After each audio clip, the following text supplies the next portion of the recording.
Okay, here we are. Good afternoon, boa tarde. It's a great pleasure to have you all here in person. My name is João Bill. I'm a faculty in the Department of Anthropology and the director of the Brazil Lab here at the Princeton Institute for International and Regional Studies. So much happened since we last met here in March 2020 to celebrate the life and work of the visionary historian Stanley Stein. We then heard from the renowned Brazilian historian João Reis, and last year, due to the pandemic, we hosted the Stein commemorative lecture online featuring a keynote by the remarkable Roquinaldo Ferreira from the University of Pennsylvania. What a joy to have the extraordinary historian and cultural critic, Lucia Araújo, bringing us all together after these trying years and a world ever more on the edge. So we hope that we can continue to host hybrid events, both nourish Princeton's Brazil Lab community and keep us in communication with our larger publics. And I want to salute all the viewers who are watching this event on the Brazil Lab YouTube channel.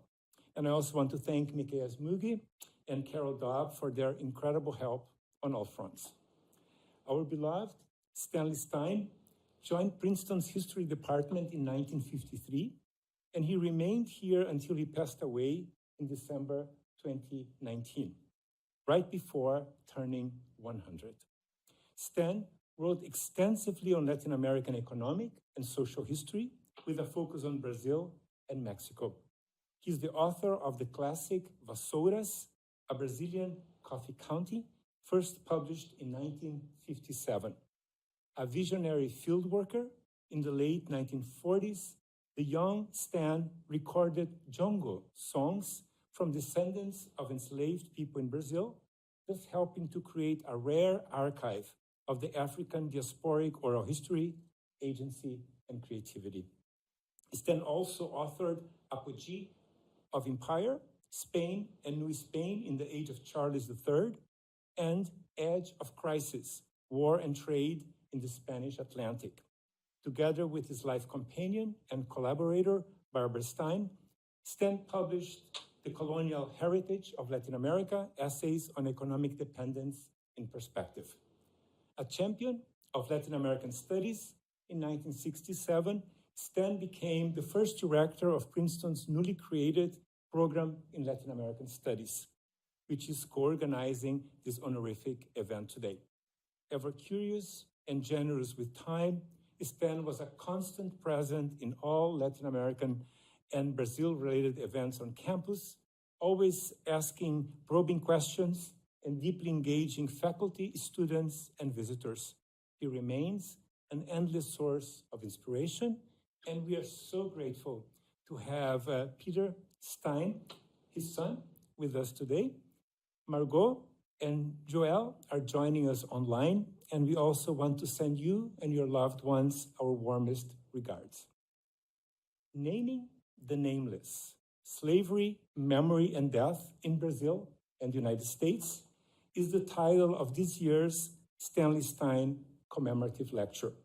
We are deeply honored to have with us today Lucia Araújo, professor of history at the historically Black Howard University in Washington, D.C. She has authored and edited over a dozen books, among them Slavery in the Age of Memory, Engaging the Past, Museums and Atlantic Slavery, Reparations for Slavery and the Slave Trade, and the forthcoming Humans in Shackles. She's a member of the International Scientific Committee of the UNESCO Slave Route Project and serves on several editorial boards, including the American Historical Review and African Studies Review.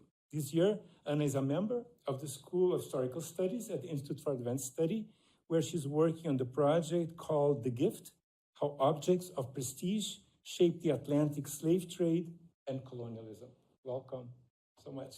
Let me just say a brief word about Jeremy, and then I will call you back, okay? So we are delighted also to, I will introduce now before Anna gives the lecture, the discussant who will follow Anna's presentations with a few comments and questions. We are delighted to have Jeremy Edelman as a discussant, Jeremy was a close friend of Stan and a colleague in the Princeton's history department. Jeremy is the Henry Charles Lee Professor of History and Director of Pear's Global History Lab. His work transcends geographical boundaries, and his award-winning books, Republic of Capital and Sovereignty and Revolution, have redefined multiple fields of study. Jeremy's forthcoming book, Latin America, A Global History, explores how the region has become, throughout the centuries, a site of world-making and integration. He's also working on Earth Hunger, a study of how writers and artists, diplomats and ecologists have been wrestling with the meaning of global interdependence and attitudes to strangers from the 1850s to the present. So without further ado, please join me in welcoming Ana Lucia Araújo and Jeremy Edelman to this year's Stanley Stein commemorative lecture. Thank you for being with us.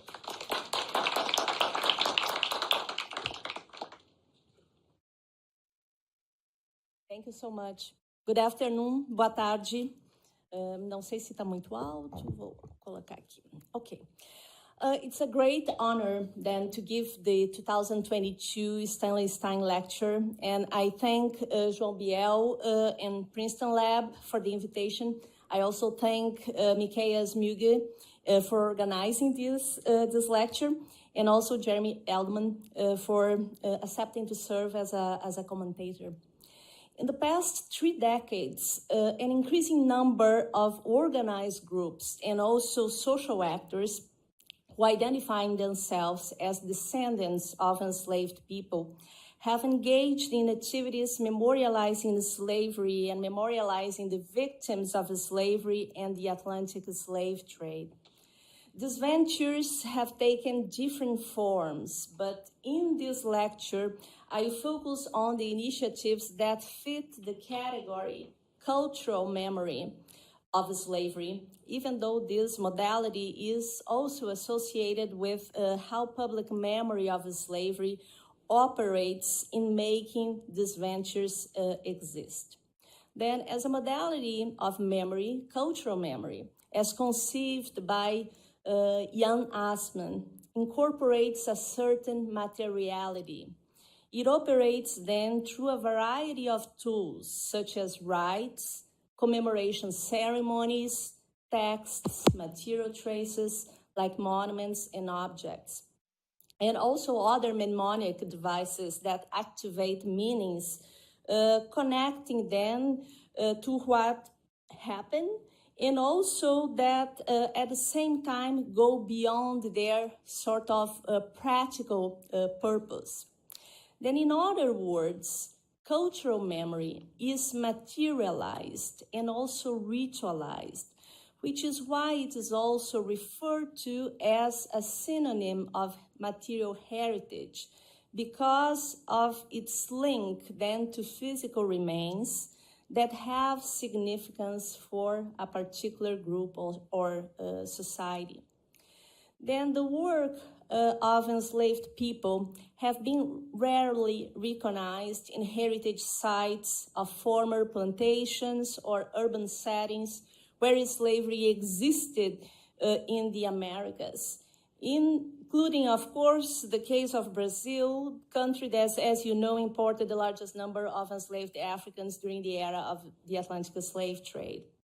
Then, during the period of slavery, plantation in urban areas where enslaved, freed, and free Black populations predominated were sites of white supremacy that continue to function as such after emancipation through the gradual erasure of their presence.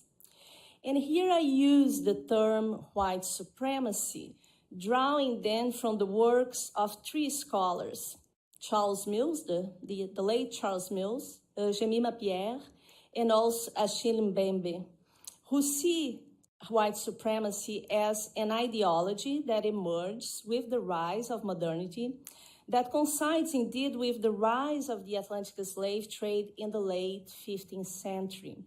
Then to Mills, white supremacy is, and I quote, a power structure of formal or informal rule, socioeconomic privilege, and norms for the differential distribution of material wealth and opportunities, benefits and burdens, rights and duties, unquote.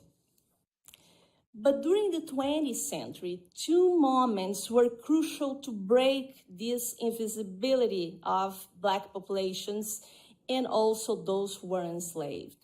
First, the end of the Second World War greatly contributed to the decolonization then of Africa and the Caribbean, and also the civil rights movement here in the United States with its reverberations elsewhere. And second, the end of the Cold War propelled then a new visibility of groups that have been historically excluded. Then Black groups asserting then their identities, encouraging international exchanges, and also encouraging then global connections among different Black organizations and populations of African descent. Also, of course, historians and scholars, but I will emphasize historians, also began paying much more attention to individual trajectories of enslaved people who coped with the hardships of slavery then by emancipating themselves or also by negotiating then better work and living conditions. And here the two predecessors, João José Reis and Roquinaldo Ferreira, and we have other newer historians, younger historians such as Isadora Moramota, who have been working in giving life to these individual trajectories of former enslaved people and enslaved people either in Brazil or in Africa. And the work of these historians is important because of that. Then this shift in historiography did not occur in isolation. Then already before the end of the Second World War, Jewish survivors of the Holocaust led initiatives memorializing the Holocaust. Later, they very often embraced individual stories through the publication of victims' testimonies, which since then have also been depicted in novels, films, exhibitions, and memorials, featuring then social actors who resisted the Nazi regime. Then during the 1990s, heritage sites of old plantations in the United States started giving more visibility to the institution of slavery, a dimension that once was nearly evacuated from these spaces that were designed indeed to underscore the wealth of the former slave owners and slave holding elites. Then even the venues that have recently, especially here in the United States, because you do not have necessarily the same process in Brazil, even the venues that have recently brought slavery to light continue perpetuating the invisibility and dehumanization of enslaved men and women by very often depicting them as nameless individuals, usually in the shadow of white owners, and almost never providing any commentary about their daily lives, their tastes, and the world they created. And this invisibility in Brazil was probably even greater and became, there was change over time, but I think that we can still make the same statement. Then, despite recent initiatives, we know that most Brazilian slavery heritage sites do not bear a single plaque telling how these places have been associated with the country's long history of slavery. This invisibility during the entire life of enslaved people followed then in death as well. Now, we know that at least since antiquity in Africa, Europe, and the Americas, the concern with burying the dead is perceived as a right imposed on humanity. In societies around the globe, places where the dead are put to rest, such as churchyards, cemeteries, and tombstones, constitute then exemplary sites of memory designed then to permanently commemorate the deceased. Then we can say that earlier, before the arrival of Europeans in the Americas, members of indigenous societies interred their late members by often using sultans, ceramic funerary urns. In West Africa, West African and West Central African societies that provided the enslaved men, women, and children who were brought to the Americas. They also developed elaborate mortuary ceremonies and burial practices to honor their dead. Then the emergence of written systems among societies also introduced the practice of adding names and inscriptions to tombstones. These inscriptions allowed keeping then the dead as a permanent part of the world of the living, reflecting then the desire to give them humanity and immortality. In Brazil, however, then as in other parts of Latin America, freed people as well as enslaved women and men, they joined institutions such as Catholic brotherhoods in order to have access to a dignified burial service. But in most cases, slave owners, either in the Americas or already on African shores, slave owners and slave merchants, they were careless, they discarded then the bodies of enslaved people, very often then without respecting this right to have a decent burial, a decent funeral. Now, during the more than 3 centuries of existence of slavery, bondspeople were often buried then in unmarked common graves, and they were condemned to be forgotten even in death, even if before embarking to the Americas or after arriving in the Americas, they were already converted to Christianity. Now, to this day, we see very often newspaper articles constantly reporting newly found unmarked slave graves in cities involved in the Atlantic slave trade. We saw this in Lagos, in Portugal. We see this in São Paulo, in Brazil, in Anápolis, here in the United States. Probably the most well-known burial ground containing remains of enslaved Africans was the one found in the United States. In 1991, during an excavation to construct a new federal building at 290 Broadway in New York City, construction workers uncovered then hundreds of bones of men, women, and children that were either African-born or of African descent. And the discovery at the time caught many people, I would say, by surprise, even if historians, they knew of the existence of a burial ground in that area. And slavery was introduced then by the Dutch in New York, but very few people in the city were aware that slavery existed in New York City. The Dutch West Indies Company brought the first enslaved Africans to Manhattan in the early 17th century, and whereas slavery continued then to exist during the British rule in the second half of the 17th century, the slave trade to the port, indeed, of New York persisted during the 18th century, and of course, slavery existed in New York City and the state of New York until the 19th century. Now, as soon as the discovery emerged, African-American concerned citizens, let's say that way, claimed the place as a sacred ground.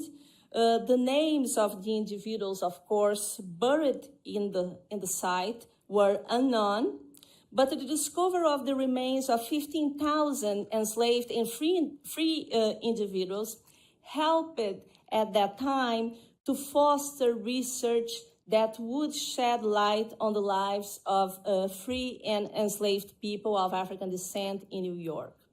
And the initiative gave birth to the African Burial Ground, as you can see in this picture. Now, similarly to what happened in New York City, in 1996, an archaeological excavation on a private residence at 36 Pedro Ernesto Street in Rio de Janeiro, in Gamboa's neighborhood, uncovered also a mass grave containing bone fragments of dozens of enslaved Africans. The site was identified as the Cemitério dos Pretos Novos, Cemetery of New Blacks. And this was a burial ground where newly arrived enslaved Africans who died then before being sold at the shops of the Valongo slave market were buried. Although many of these recently disembarked Africans had already been baptized, their dead bodies were literally thrown in the common grave, on top of each other, naked, wrapped in mats, and buried without the performance of any Catholic rituals. Then their corpses were subsequently then, over time, burned to avoid the propagation of bad smell. Then there is an entire literature about the issue of the existence of the cemetery.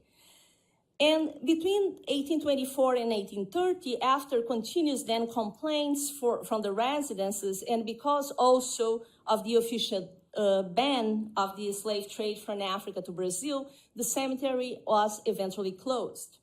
Now, following this discovery, and many Brazilians, they know this story, but following this discovery, then the cemetery and the area surrounding the old port area remained abandoned for a very long period. This was the 1990s. And the family that owned the house where the cemetery, where the burial ground was, the Guimarães family, who owned the property, then that became the cemetery and became the institution that you see on the picture. They decided indeed to embrace the cause of protecting the site. Then, although they were greatly supported by Rio de Janeiro, the members of the Black community and different Black organizations in Rio de Janeiro and academics as well, they barely received any kind of public or official assistance. Indeed, over the past 2 decades, for those who follow this story, the site has survived constant threats of having to close its doors. Then by 1999, 3 years after the discovery, the site then of the former cemetery was informally open to visitation. In 2005, because lack of public financial support persisted, Guimarães family then created the Instituto de Pesquisa e Memória Pretos Novos, then the Institute for Research and Memory of the New Blacks, at the same location where the cemetery existed, to oversee the site. And in 2009, finally, the site was transformed into an NGO. And this initiative coincided with the second term of the presidents of Luiz Inácio Lula da Silva. And by that time, there were numerous official projects promoting Afro-Brazilian history across the country. Perhaps a few years ago, we would find that we are going just in a sort of line that these initiatives would just progress. We know that this is not what happened. But then at that time, another event, and it's unexpected finding, we can say, drastically then changed the site's position, the position of the cemetery. In March 2011, then as part of the project, Rio de Janeiro Porto Maravilha, Rio de Janeiro Wonderful Port, drainage works started in Rio de Janeiro Port region. And the works were intended to recuperate and revitalize the city's old port in view of the 2014 FIFA World Cup and also 2016 Olympic Games. Now, during the works, the ruins of the Valongo Wharf were eventually rediscovered. The excavation also recovered then numerous African artifacts, and you can see here, numerous African artifacts that belonged to the Africans who were disembarked in this region. And after a long process of nomination and evaluation in 2017, UNESCO finally inscribed the Valongo Wharf in its World Heritage List. We are going to come back to this story towards the end of the lecture. Now, despite the sort of proliferation of unmarked graveyards where enslaved men, women, and children were put to rest, there have been a growing number of initiatives to uncover and to recognize the sites of former slave cemeteries and tombs in the United States as well. After then, the Second World War, the end of the Second World War, several heritage sites, memorials, and museums, especially those associated with the Holocaust, apartheid, and also the Vietnam War, included walls of names listing the victims of these atrocities.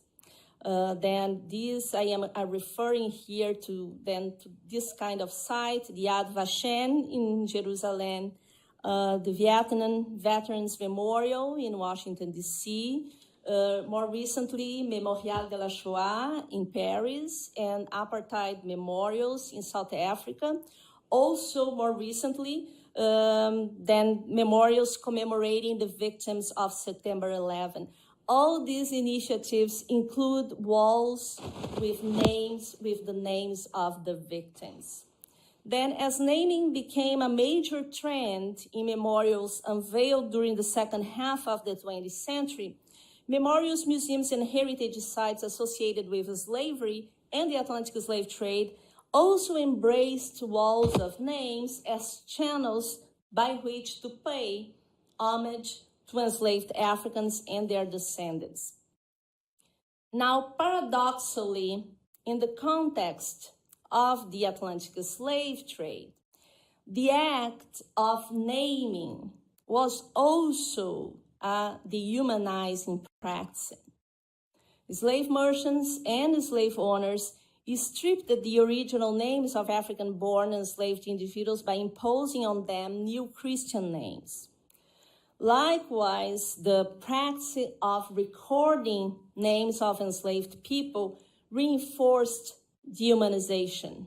They were listed then as ordinary commodities in ship manifests, farm books, and different enslaved men, women, and children very often carried the same names like João, Maria, Manuel, with no last name. And many times, written records show nameless individuals who are identified very often only by their physical characteristics. Yet, lists of names of enslaved men, women, and children do appear in Catholic church baptism books, also in other records such as death records. But despite the problems then associated with naming enslaved persons, the establishment of wall of names as commemorative devices of slavery carries then a sacred dimension. These initiatives emerge as a response to social actors who are demanding to make slavery and their enslaved ancestors visible in the public space. Now, public historians, designers, curators, heritage site managers, and docents have also, and academics in general, they also challenge historical narratives in which enslaved men, women, and children have been portrayed as these nameless victims. Several of them, they have been working indeed in order to acknowledge the presence of slavery, to emphasize the humanity of enslaved individuals, and also to perpetuate the memory, their memory, the memory of these men and women in slavery heritage sites, memorials, and museums. Now, take the example of the Whitney Plantation in Louisiana, then near New Orleans. This is the first and most significant U.S. private venture featuring 3 walls of names honoring enslaved people. This was a plantation that was originally named Wendell Plantation. Its first owner was an 18th century German planter.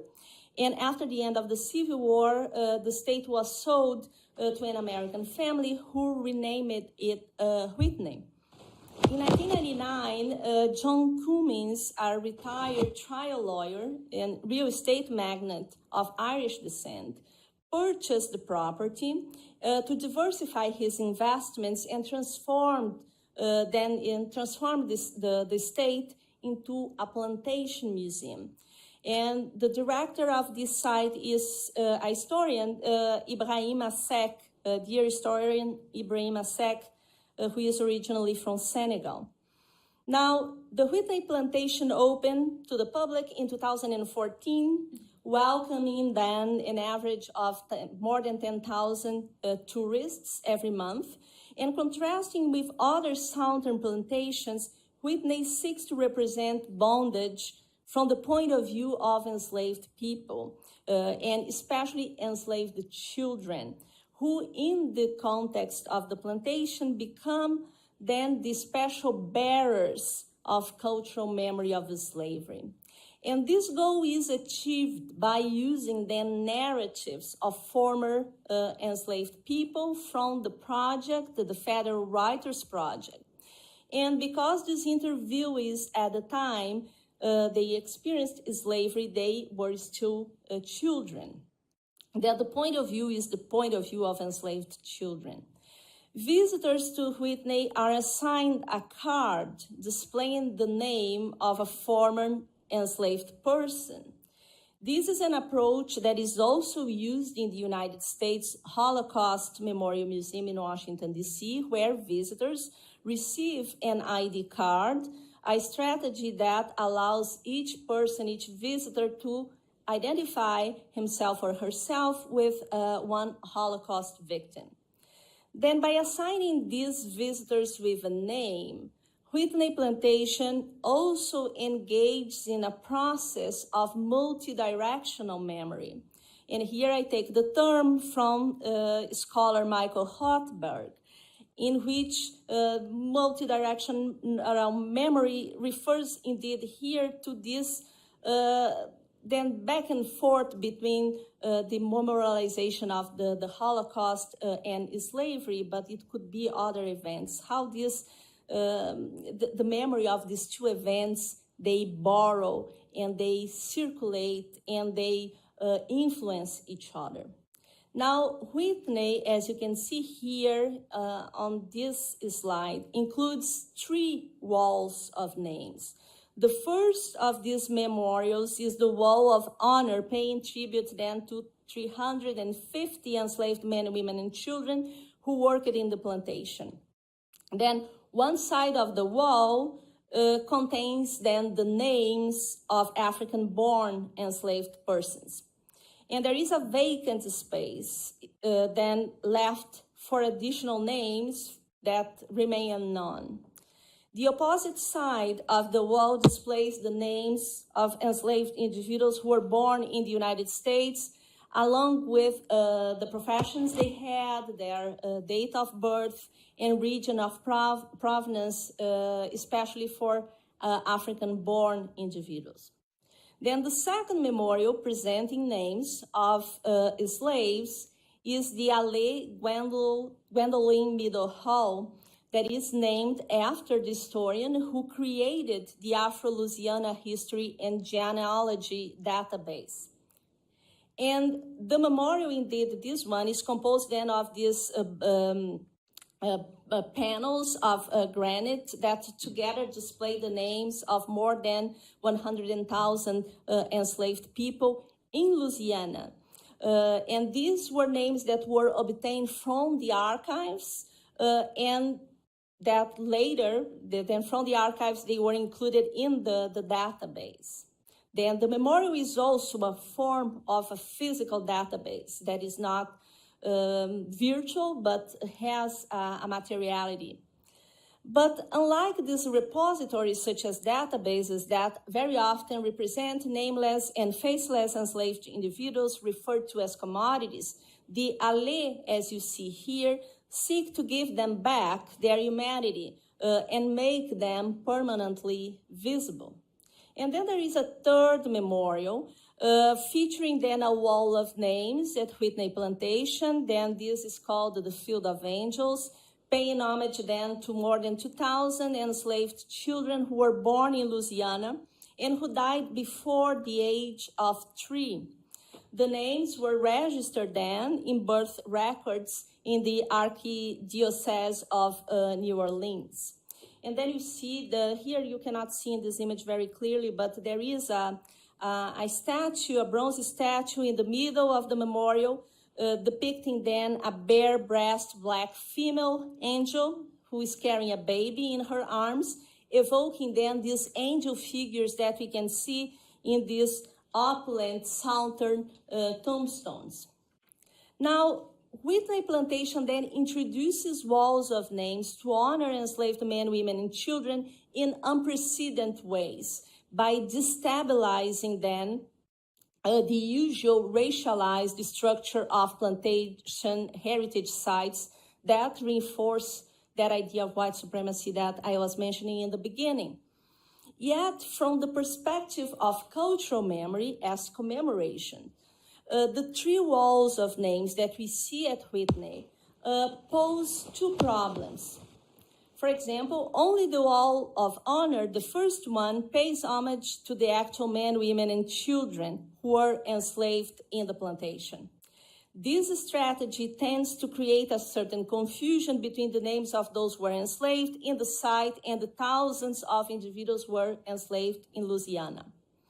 And although intended to recognize and humanize the deceased enslaved people, the walls of names derive from the work of historians in a process that indeed did not include the participation of groups with ancestral connections with the men, women, and children who worked in the plantation. Of course, naming repeatedly the enslaved people who, in these 3 walls of names, counters the ways white supremacy framed the work of cultural memory that made the same men, women, and children invisible. But probably these walls of names alone are not successful in humanizing enslaved individuals and in creating empathy among visitors. The memorials also have to incorporate figurative images of enslaved persons, suggesting then that naming alone may not be sufficient to allow visitors to create this emotional bond with the victims of the Atlantic slave trade. And this is an important dimension, perhaps, for the period of questions. Now, the section, we have also other kinds of walls of names, such as the one in the session, The Founding of America, in the exhibition Slavery and Freedom in the National Museum of African American History and Culture. Then we have this huge wall with the words, The Founding of America, that reproduces a passage of the Declaration of Independence with an emphasis on slavery's survival and expansion, indeed, after the end of British rule. Now, across from the Great Wall, there is a platform titled The Paradox of Liberty that features then a life-size full-body statue of Thomas Jefferson, facing the visitors who entered the room. Behind Jefferson is a wall of bricks where each brick, indeed, is engraved with the name of one enslaved person, owned by the Founding Father. Although this structure then evokes the idea that bonds people, that enslaved people, they built Jefferson's wealth, visitors indeed can barely see any of the names featured on the brick wall.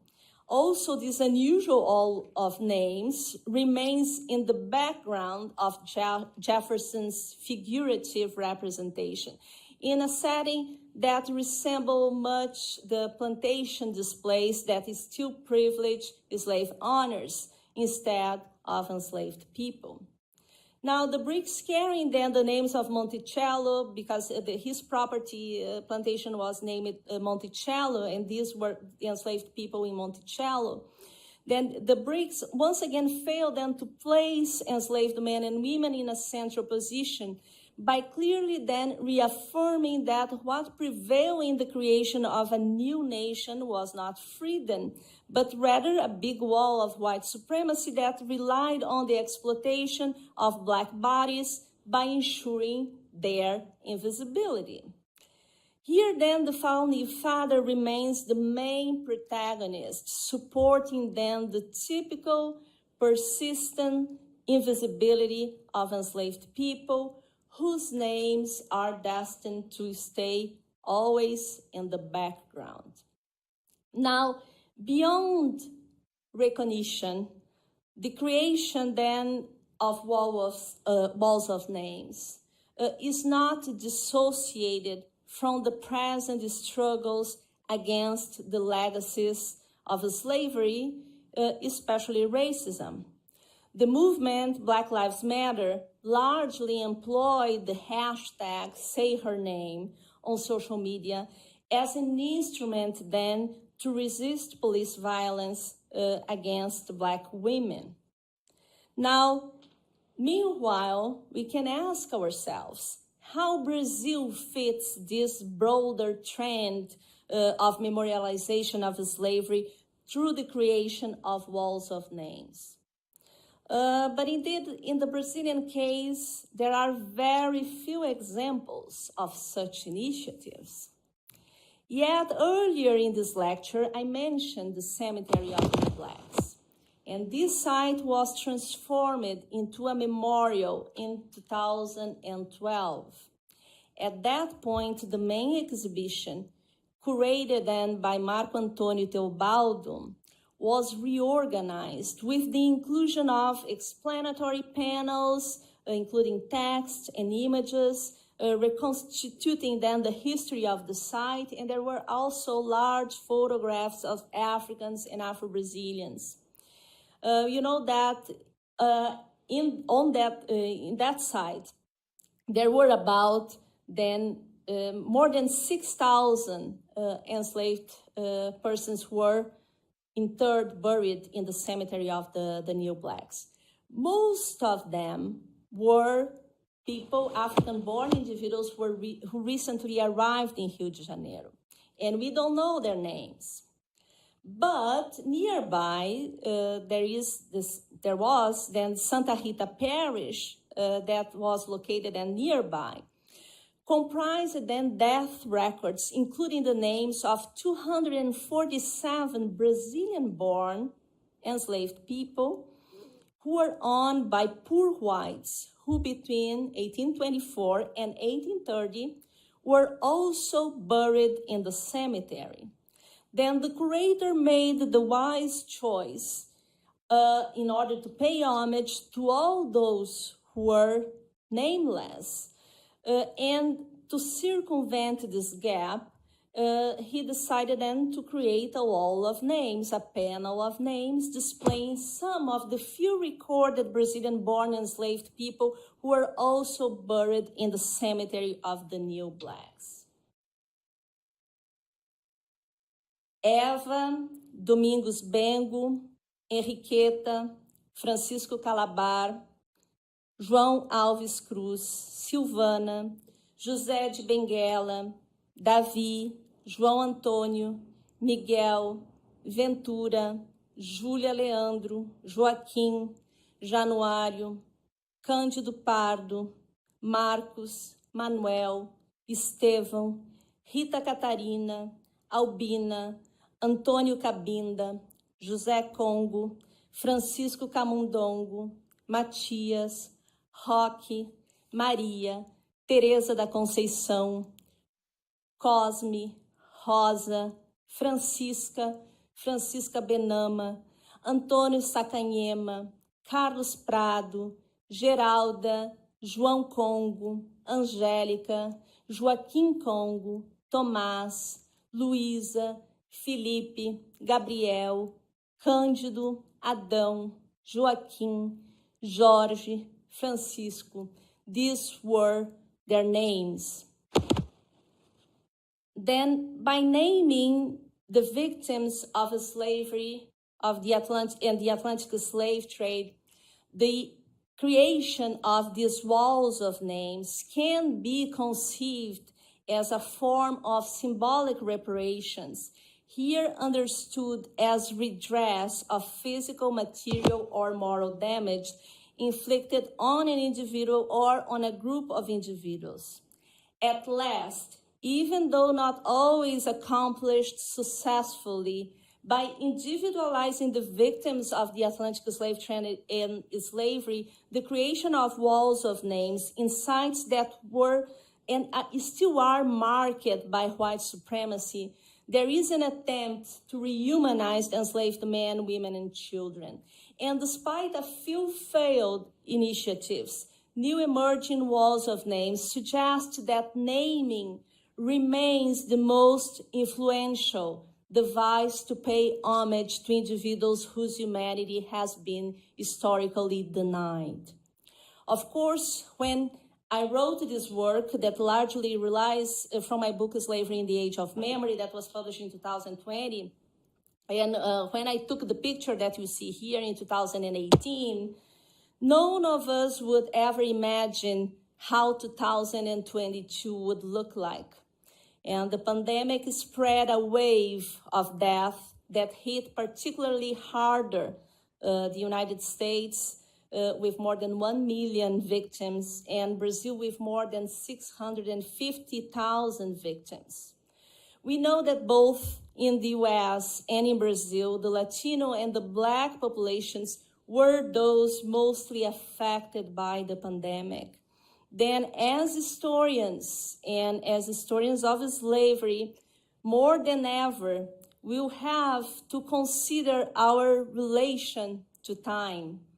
And this is why the study of memory matters, and how this pandemic also transformed our relation to death is something that we'll have to look at. Thank you.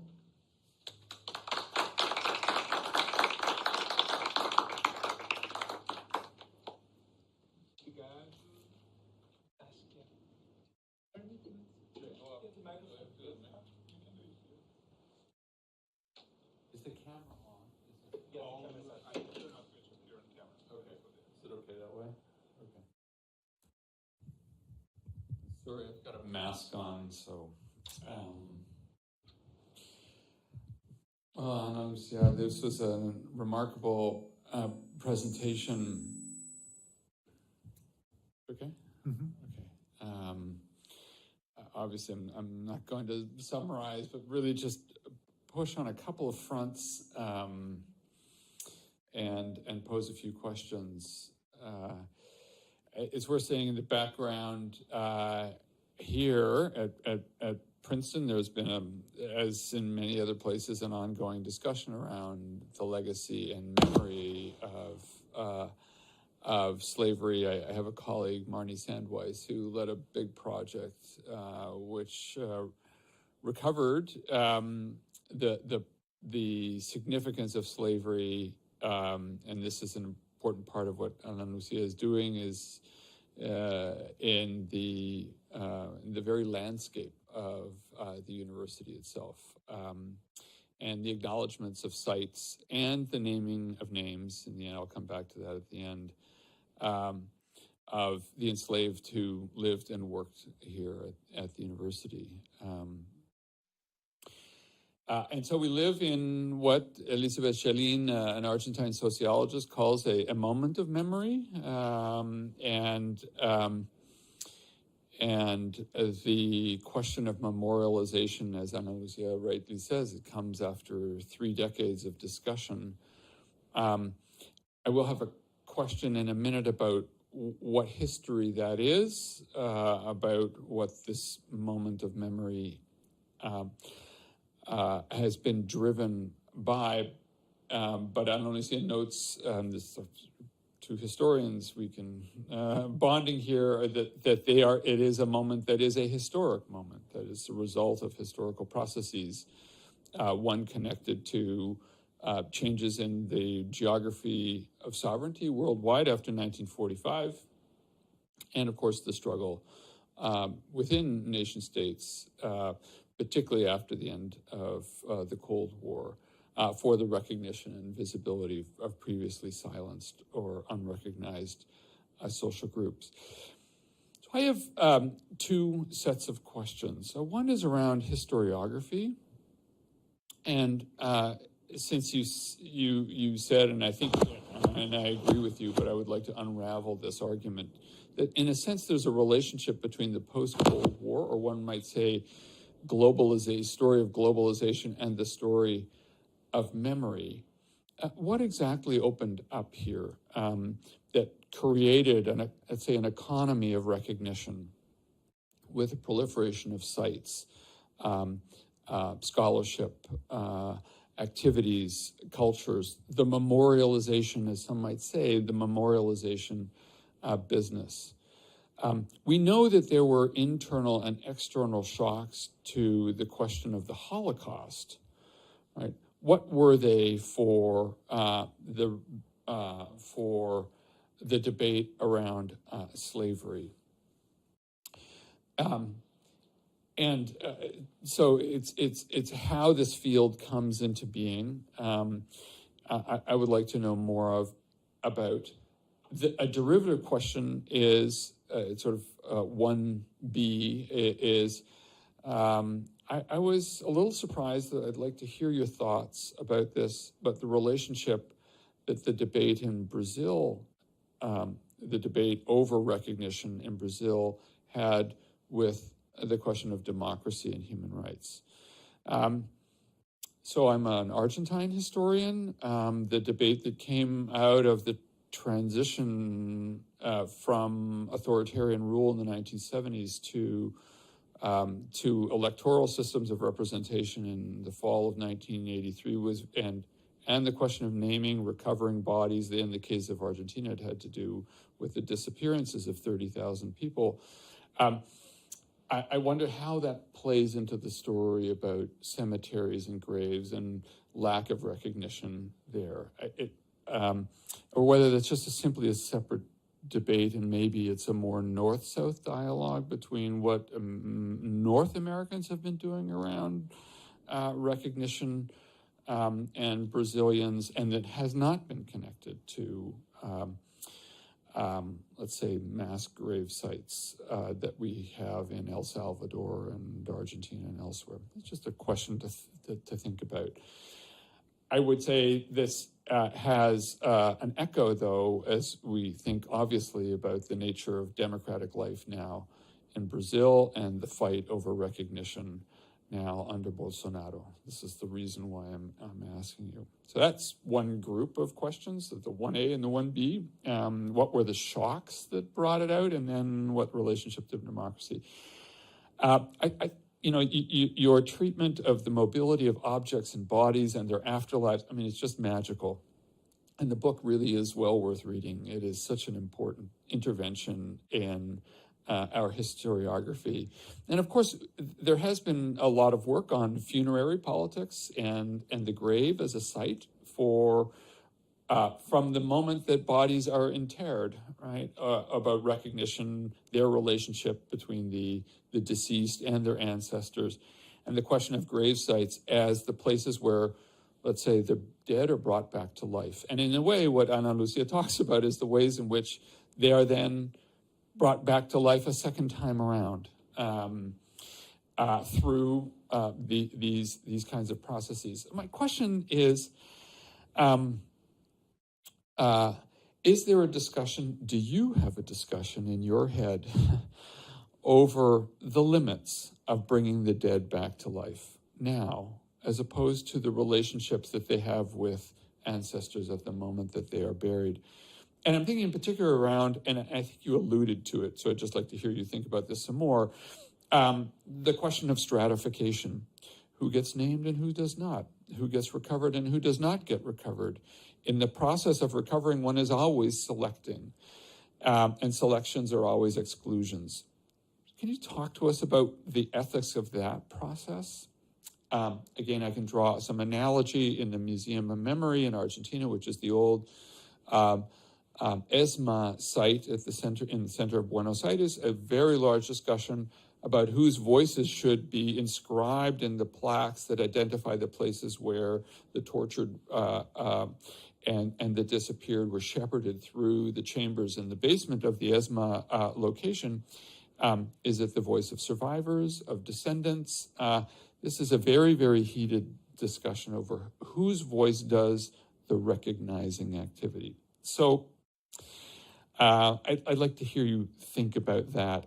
This is the hardest one. The one that it's again, 2B, which is in this moment of memory, and this, I'll end on this point, there's also a lot of discussion, and this is where a lot of the debate around humanitarianism and human rights is taking place, around empathy fatigue, and the limits of symbolic reparations. You're very familiar with these debates, so I'm not going to rehearse them here, but I wonder what your thoughts are about that process. And you alluded to this when you talked about naming practices and them not being enough, and we burden naming with too much activity. It is a very weak bridge upon which to build a relationship between the past and the present and the future. So I'd just like to hear your thoughts on naming and the limits of it and the fatigue around this, and therefore in the current impasse in our narrative wars about the past that Brazil is in, that this country is involved in, at what point we are to limit in thinking about a shared civic and democratic life and debates around the past. So thank you very much.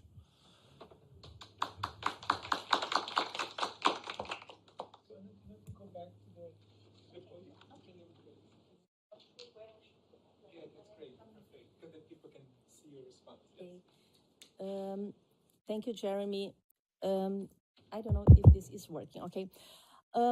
Then these are four important questions. Then probably the first one regarding historiography and this period of post-Cold War and globalization, I think that there were spaces at that moment that were perhaps closed, even regarding the memory of the Holocaust and African countries and countries in South America that were military dictatorships, and that the moment at the end of the 1980s opens up these societies for these exchanges and to establish these connections. Then this is in what I would say made this history that until the Second World War, I'm never saying that this history was not there, that these stories were not there, that there was not a collective memory that existed, that certainly existed, but it is in this moment after the end of the Cold War that they are able to flourish, to come to the surface. Even if you take the example of the Holocaust, then a place like Auschwitz that was in Poland, that it was not a place as accessible during the period of the Cold War and then becomes accessible. There are people more qualified than me doing this kind of work than Michael Rothberg that I mentioned here has been doing this, developed this idea of a multinational memory that was very influential on my work. And he doesn't work really on slavery, but even if you take the timeline of the creation of museums and memorials, and I did that exercise for a previous work, I never did anything with that, but if you do a timeline of the creation of memorials, museums, and monuments to the Holocaust, even in this country, you are going to see that it coincides with the 1990s, the same way that coincides with this memory boom regarding slavery that it starts not as it was not as strong here in the United States, but perhaps in Africa, West Africa, and then comes here. Then I would say that this would be what fueled that. Now, the issue of Brazil, it's important and a difficult question to answer because it has been a place that I've been working on for a while in a moment when many historians in Brazil, with very few exceptions, consider that that we had a problem regarding the invisibility of slavery in the public space. And in Brazil also, all this played during this moment of with the end of the dictatorship in at the end of the 1980s, middle end of the 1980s. It's just that I would say that moment, if you can find an icon, this issue of naming apparently was never important in Brazil. I am here speculating. Because I don't study the military dictatorship, but the process that Brazil did, that Argentina did with its own military dictatorship, didn't happen in Brazil. And this is why we... Talk about the naming of the generals. And the victims, and then all the recognition of those who were killed and who were victims of the dictatorship. Then what happened in Brazil regarding slavery in that period of the end of the dictatorship is that, for example, there were icons such as Zumbi of Palmares that becomes an icon, and we do not have walls of names, but we have plenty of monuments honoring Zumbi everywhere, and squares and schools and all this. Now, then we do not have the names, but we have Zumbi. But at the same time, I would say that there is also the way slavery is memorialized in Brazil. If you pay attention, especially to the images of victimization, people being whipped, those iconic images of Jean-Baptiste Debré, and there is one in particular that has a clear connection with the kind of torture that was imposed on people during the military regime. Then there is a connection. Now, when I was writing, because my book does not have much on Brazil, this book of 2020, but when I was writing, I was telling myself then the way what this curator did at the cemetery of New Blacks, the way that he was able to cover to this gap that existed is something that is the problem, the historical problem that we have in Brazil. Then but the names should be somewhere, but perhaps it's not there that either activists or there is not this work of trying to recover this dimension. And there are even more problems. For example, even in Brazil, there are then I would say historical actors, quotation marks, who have been memorialized, who are perhaps there are fictional characters, for example, and much more emphasis on perhaps I would say memorialize these fictional characters than to memorialize people that are documented. Now, the discussion then over the limits of bringing the dead to life is totally, it's an important question, and I don't have the answer, but those who are trying to build these walls of names, they are facing this problem that I referred to in this, for example, in the case of the Whitney Plantation. They are gathering names. Very often, the communities are not necessarily involved. Then whose voices, whose names, but also who is authorized to recover the names and to select the names. The same problem that we had, for example, with the Vietnam's memorial, that it's only the American victims that are named there. not the others, then this has been the problem. And whose names? Is the African name? Is the name that the slave owner gave? All these are questions that remain, that are not solved. Now, the empathy fatigue and the limits of symbolic reparations, I think that this is a problem, and I believe that the case of the universities that you just mentioned, Princeton, but there are many others. Indeed, there is also University of Virginia and William and Mary College that they are creating walls of names for the enslaved people who worked on those spaces, and apparently there is a limit. The limit is perhaps for the descendants, the names, they matter, but apparently the names are not sufficient to create this bond of empathy with ordinary people then who would visit the sites, or people who perhaps, I don't know, study in places like University of Virginia, or who have families, I don't know, in Louisiana and so on. Then I would say that these are problems these are unsolved problems.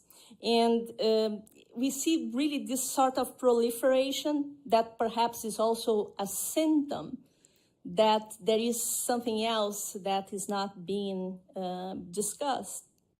And then, especially in the case of the United States, I think that could be the case. Then I do not have necessarily the answer to those two questions. Wonderful, thank you. Please, come back.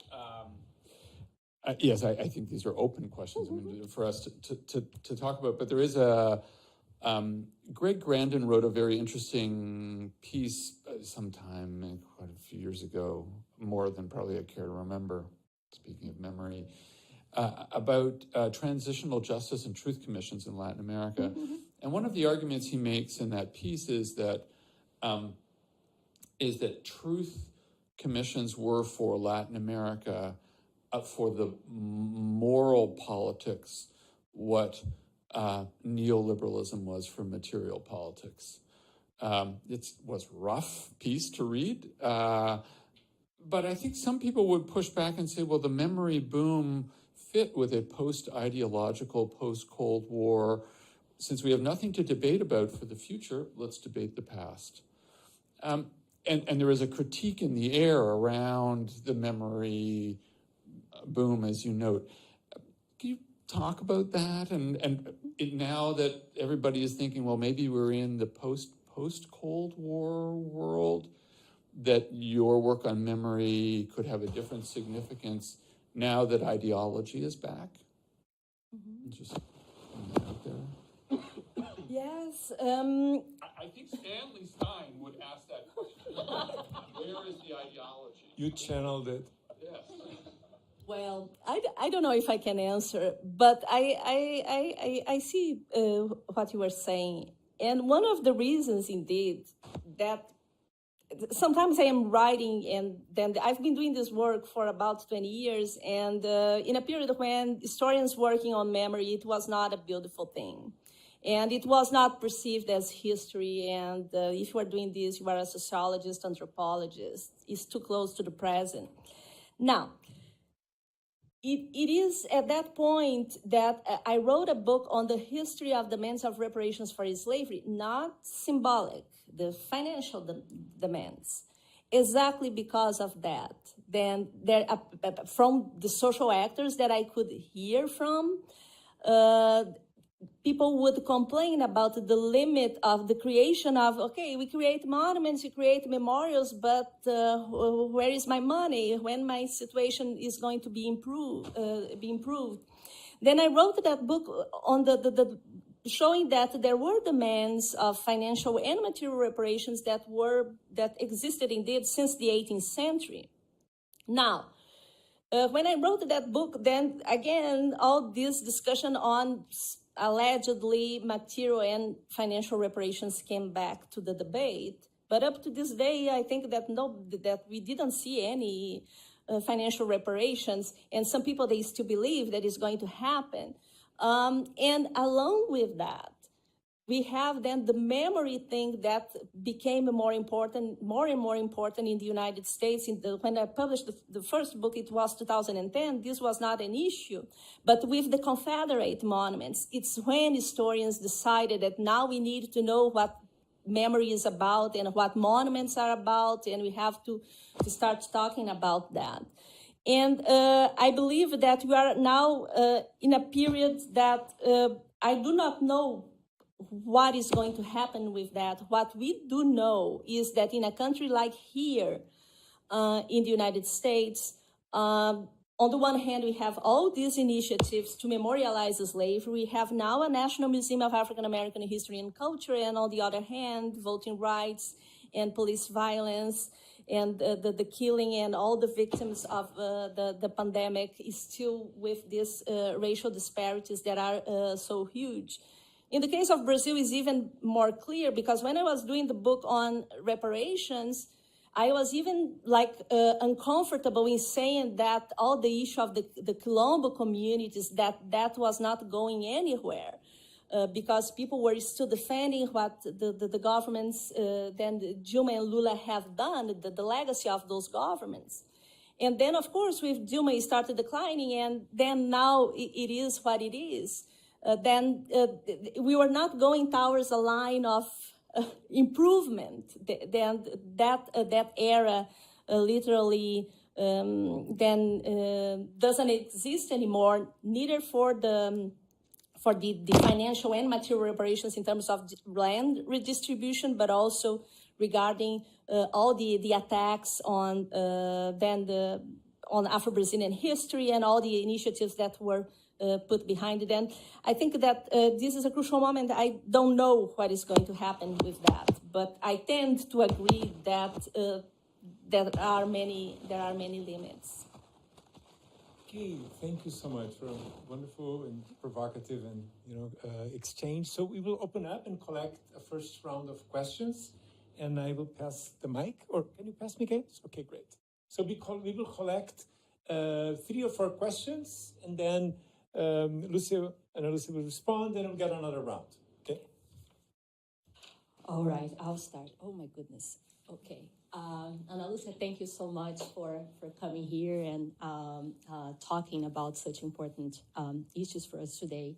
I have two questions. One, I think I'll call also a Stanley Stein question, and the other one is just a comment to what you were talking about. I think I have stuck in my mind something that you said, Jeremy, about in this, if we consider now to be at this moment of a memory boom, whose history is it that we are telling, right? That's in the root of what we are discussing about the practice of naming.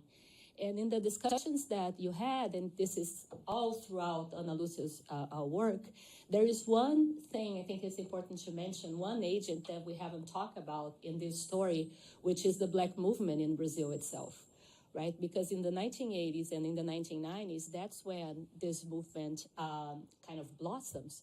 And the politics of naming has also to do with this push coming, in some sense, from below, and this struggle not only for naming the enslaved, but writing a different kind of history that is a more militant history, perhaps we can say, and also that is tied with the whole issue of naming the Quilombola communities in Brazil. So naming tends to be like in the center of discussions that are led not only by the owners of plantations or the directors of museums, but also that is something that is coming from, that is empowering for Black communities in Brazil. And I was very struck by the pictures of the Whitney Plantation. And the counterpoint that I had in my mind, perhaps because this is the Stanley Stein lecture, was not the Valongo, the cemetery of the New Blacks, but rather the plantations from the Paraíba River Valley in Brazil, the plantations that Professor Stein studied, in which we have this historical tourism going on, right? And there's been a lot of discussion in the press about that, in which some of the families that own these plantations are reenacting the times of slavery with Black people dressed as slaves, so that, tours can come and visit the site and experience slavery firsthand. This was the counterpoint that I had in my mind. And also like the local Black communities then trying to fight that and having their own ceremonies in the outskirts of this plantation. So my question, I think, is, do you see a difference in the effort to memorialize slavery in these plantation sites in Brazil, in the U.S.? How is it that we understand what is happening then in Brazil, that we can even get to the point of having this wall of names of the Whitney Plantation, for example? That's all. Thank you. So we had Monica and then Sandra. Fight for it. Hi, thank you so much for your talk. It was very illuminating. My first question kind of relates to your last question about historical tourism and these performances. I would just love to hear you talk a little bit about the ritual and artistic aspect that accompanies preserving cultural memory, and how these memorials, museums, and burial grounds can become sites for religious or cultural performance, and also even places of contemporary Black art. And I'm just like generally wondering about the importance of this ritualistic element that these sites use to preserve cultural memory. And then my second question, I'm wondering about what you think about the different levels of power involved in the maintenance of these memory projects. For example, you talked about cities, state, and national sites, and not to mention UNESCO as an international player. So I wonder what you think about these different levels of control and how they influence the maintenance of these sites and the way the histories are ultimately narrated. Thank you. Thank you. One more. Thank you so much. This was fascinating when you talk about what it means to name. And I want to just also point that for Brazilians to discuss this today, which is not just any day, is the day that marks the anniversary of the military coup, and between today and tomorrow. And we just had this official announcement from the Ministry of Defense yesterday saying that this date celebrates the movement to liberate the country from an authoritarian regime. So it's exactly the reverse. So I'm mentioning this too because talking about memory, you were mentioning we live in a moment of memory. What exactly would make this qualify as a moment of memory? One of the questions I would like to ask is, how much do you think technology has influenced this moment as to be seen as a moment of memory? Because in one side, you see that there are many more microphones, many more people have a voice, but at the same time, nobody's, this narrative war is making all this very hard to have an impact. So when you're talking about names and memorials, I wonder if we're not lacking of something much more basic, which is simply education. Like in Brazil, we don't really study about slavery in schools. We don't really learn the history since very early on. So how the naming could be effective if there isn't this whole other side, which is education. How technology could be of help.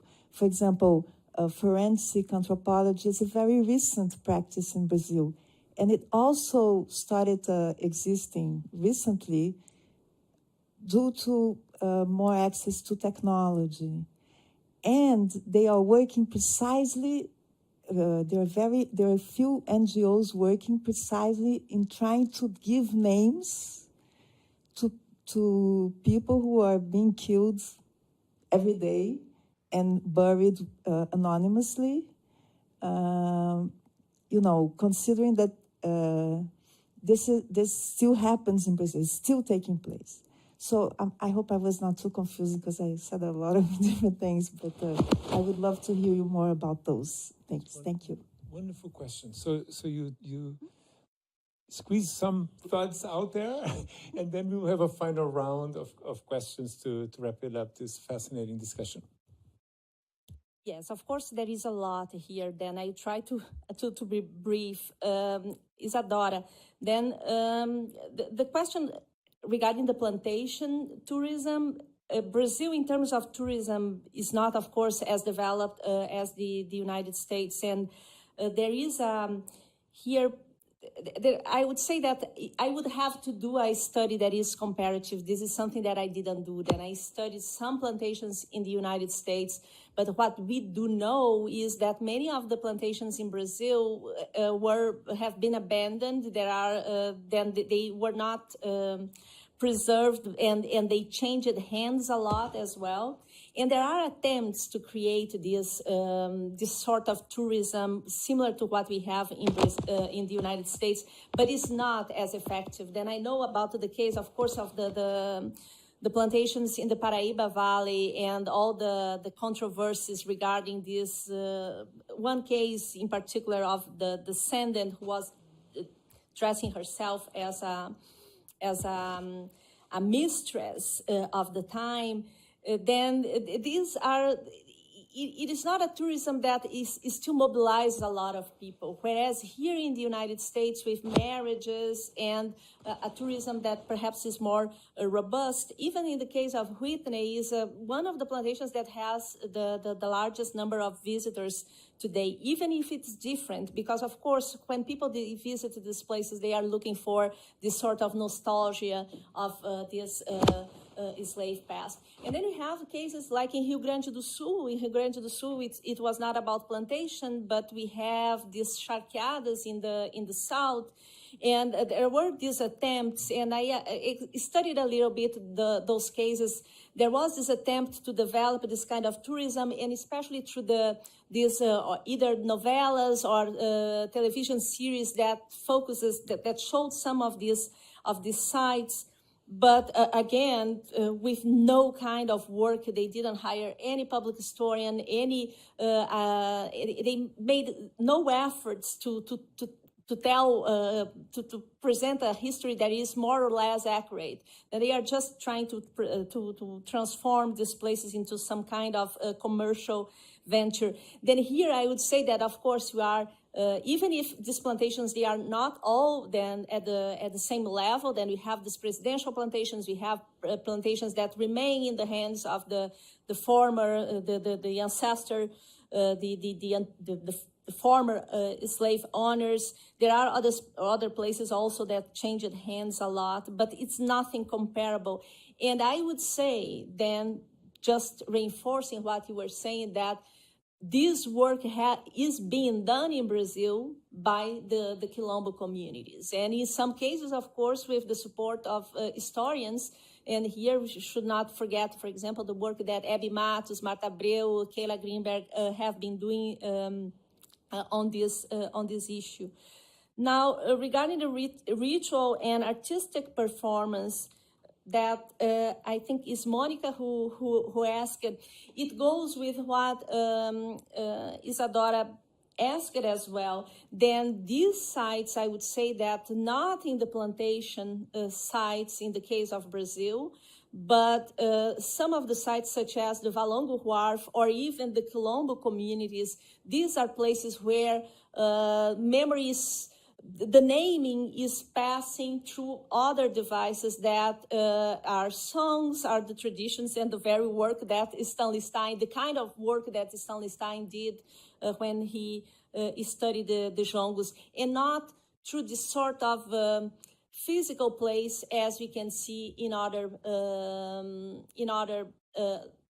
sites.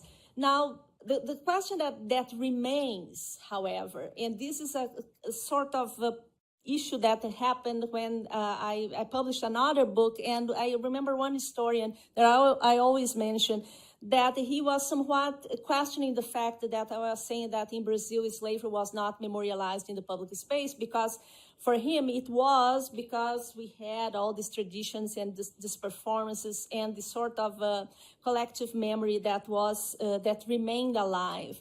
But apparently among the activists and among the people in the Black movement, there are also demands now to name and to put plaques and to put permanent markers. Then I think that artistic performance play a central role. We know all the terreiros, the candomblé temples in Brazil that are now part of the heritage list. We know that we have this, then the Black population in Rio de Janeiro, then different groups, they appropriated the Valongo Wharf and they perform ceremonies in those places. But on the other hand, there is also the need of permanent markers as we have someone else. But this is certainly a crucial component. And then, of course, the levels of control that is, and Brazil is not as bad. It should not be as bad because then at the federal level, usually there is a sort of, the federal level oversees these different initiatives, which is not the case like here in the United States. We have, of course, the Smithsonian museums and so on. But even if you take the examples of the plantations owned by the presidents, these plantations are controlled by private foundations, all of them. Then I think that in Brazil is still, but of course, when power changes, everything changes. And we know that UNESCO, for example, can put a plaque on a site or can recognize a site like Valongo Wharf, but there is no money that UNESCO brings. UNESCO can demand, request then some items in order to keep that site as part of the World Heritage List. But essentially all this mayors and presidents changing, the sites can essentially be killed. Now, finally, we have this question regarding the moment of memory and technology. And I think the technology has been crucial. Then there are people, then I think especially one historian, French historian, François Hartog, who worked on this particular issue, then this idea of presentism, this time of memory, and connecting this to all the issue of the time that becomes simultaneous with the internet and at the time cable television and so on, and how this impacted this wave of memory. But I think that you were right that yes, the issue of technology, at least I would say that contributes to create these connections that didn't exist. And this is something that we have to have in mind. Then the multi-directional memory. Now people, they are not learning about these different initiatives because they read a book or because they read a magazine. In Brazil, for example, there were attempts to construct a museum, an Afro-Brazilian museum at the very site where is the Valongo Wharf. And it would be inspired from what was done in Washington, D.C. Then people, they are looking at these initiatives and they are borrowing these ideas and they are trying to incorporate locally things that were done also elsewhere. So we are almost close of ending, but we would love to hear a final round of condensed comments or questions, and then we want some final comments from Ana. Does anyone, Malu? And Lucas. Yeah. Hi, thank you for your amazing presentation. And I have a short question. I'm more familiar with the discussion, museums discussions, but with indigenous people. Then I have a curiosity, actually. If the repatriation of human remains is a discussion among Black communities in Brazil and the US, or if they have here in the US some discussion as NEGPRA, graves and repatriation of bones. This is my short and quick question. Okay. Yes, Lucas. Thank you. Thank you for the talk. It was very insightful. So I was thinking beyond this realm of materiality, and I had a question that is similar to Isadora's and Monica's, but so I'll change a little bit.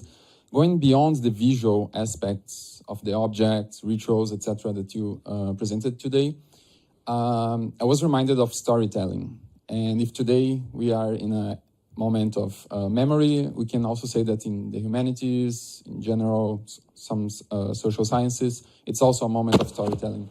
And telling stories in the sense of like trying to reach the affective and sensorial aspects of many of the phenomena you just described. So perhaps my question is how different is storytelling from the naming practices, and how similar also is it, and whether is it successful in humanizing the victims if naming practices are not as you posed. Thank you. I will follow. That's the question that along those lines, the question that I had, because you say naming, but not only, and the limits of naming, and the problematization of that. And then I was thinking, what is the potential, but also what are the limits of, let's say, critical fabulation, the work of Sadia Hartman, for example, where there's so little names to work with, and then where the work of fabulation and storytelling comes to the forefront, and we know that that's part of a political and ethical project as well. Thank you. I don't know if I have anything interesting to say regarding repatriation in the case of Brazil, but here in the United States, we have these discussions regarding human remains, and I would say that in some cases, not necessarily of the remains themselves, but we even have discussions, for example, regarding the right to image. The case of Harvard and Louis Agassiz, for example, that one descendant of a person who was portrayed in one of those photographs, and that the descendant is requesting that she, as a descendant, is the owner of that photograph.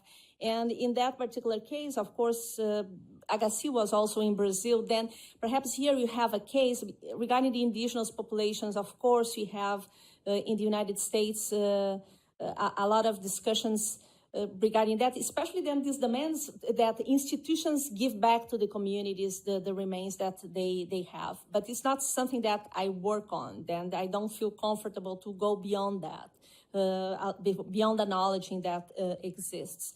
Now, the issue of storytelling and the limits of images and visual materials and this sort of fixed markers, I think that this is something that I cannot develop here, but in the case of Whitney, this is one of the elements that make those walls of names alive, depending on who is guiding the tour.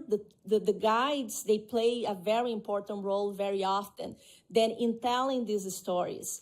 Of course, then storytelling goes beyond the guided tour, because that guided tour is very limited. You cannot go around the plantation freely. But for example, and here matches with technology, because people are taking pictures, are filming these visits, and they are retelling this story then on YouTube, and you can do an entire work just following that, the same way that you can do, for example, by going to TripAdvisor and seeing what people are how people are receiving this, the reception of these sites. Then this would go more than, in some cases, of course, it's storytelling, it's performance. In some cases, it's about collective memory when, if you link with what Isadora said, in the places where the descendants are involved in telling these stories and are involved in the sites and telling these stories. And in some cases, we even have, not in the case of Brazil, but there is one iconic case in Gorée Island in Senegal that the guide, he is deceased now, but he played this role of the witness. Then he was somewhat performing a testimony, because we had witnesses when we were talking about the memorialization of the Holocaust. Then now they are leaving us, but they have been here for very long. They wrote narratives, and those who wrote narratives then about the slavery, they are gone a long time ago. then this is where the kind of work that Stein did and those who helped to recover that work, it is where also where it meets the work regarding the witnesses and those who gave testimonies about the Holocaust. And this is also related to your question, João, regarding then this critical fabulation. Those who are doing this work, it could be the guides, and I think that we have a number of people who are doing this kind of work. And all the sites, of course, they are dynamic, the way that I am presenting here. For example, those who curate these spaces at the Cemetery of New Blacks, all these guided tours regarding the Valongo Wharf. Then when the Black community appropriates these places and when different members are telling these stories, this is when you bring this past to life, and perhaps in ways that can be more lively than the walls of names. What a wonderful way of ending this incredibly generative conversation. Jeremy, thank you so much for your comments that sparked this conversation, and thank you so much for giving us so much to think with, Ana Lucia Araújo.